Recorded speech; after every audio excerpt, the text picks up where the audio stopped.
Hello guys and welcome to F1 Elite League. Today we are back in Australia 3 days from the previous race of Division 1. This time it is for Division 2. Now there are a few things a little bit different about Division 2 to Division 1. Obviously the 18-minute qualifying session is just for Division 2 while Division 1 has full quali. But nevertheless we have got 15 drivers for this race today for the first round of Division 2 in Australia.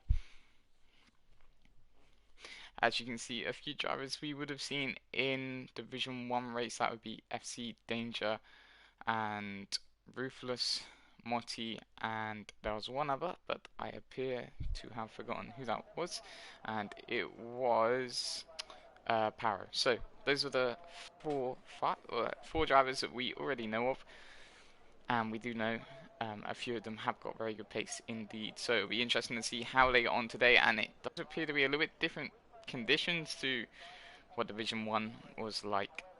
So it looks like it is going to be an intermediate qualifying session, so that's going to change things up drastically in this fight for pole position. Obviously this time, for the 18 minutes in qualifying, it is the fight for pole position.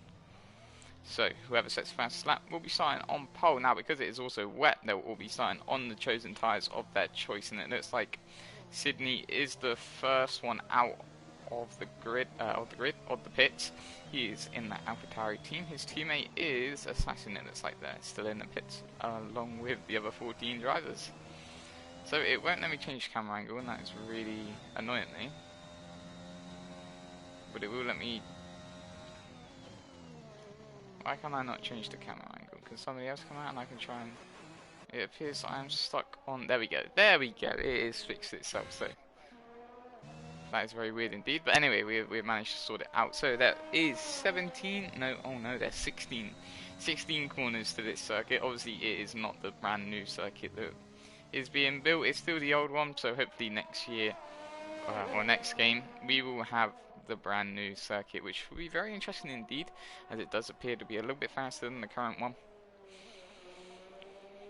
But anyway, we will see what these 15 drivers have got behind the wheel in the wet conditions, as it will definitely change a few positions and whatnot. Now I do wonder if the race is wet or dry, because that could definitely change a few things as well.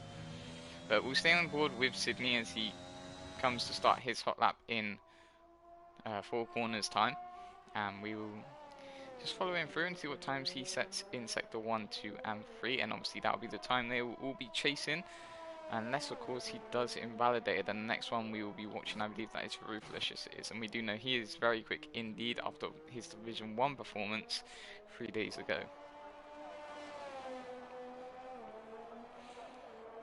So DRS will not so there we know DRS, well I would imagine not. So we'll see how these drivers get on in these conditions. You can see a few more coming out of the pits now, maybe just adjusting their setups a little bit accordingly to the weather conditions. But obviously you don't want to ruin your setup for the race, and you have to bear that in mind as well. The setup that you have in the race, the majority of it you have to keep the same for the qualifying. Sorry, the setup you have for qualifying you have to keep the same for the race, as Parc Fermé rules do apply. But looking like quite a tidy lap for Sydney so far. Just want to get around the track and get a good banker lap down, which is a sensible choice indeed. As obviously I've forgotten what he set in sector 1. I was not paying attention, so that was my bad. But we'll see how he does in sector 2. It does look to slow down a little bit there on the exit, but I think that was just because he took the wrong line, which sometimes happens in these wet conditions. I'm sure a few other drivers will have problems as well, and it looks like we have got a driver having problems right now, and that might be Paro.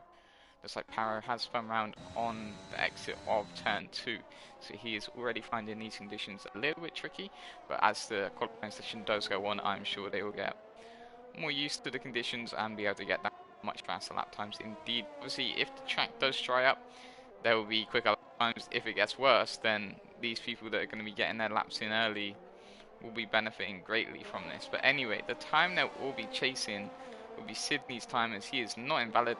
A little toe from the Red Bull just in front of him, but he's going to come across the line to set a 1:36.6, so that is the time chasing. We're going to jump on board with Ruthless, as he will be next across the line, who will be putting down a time.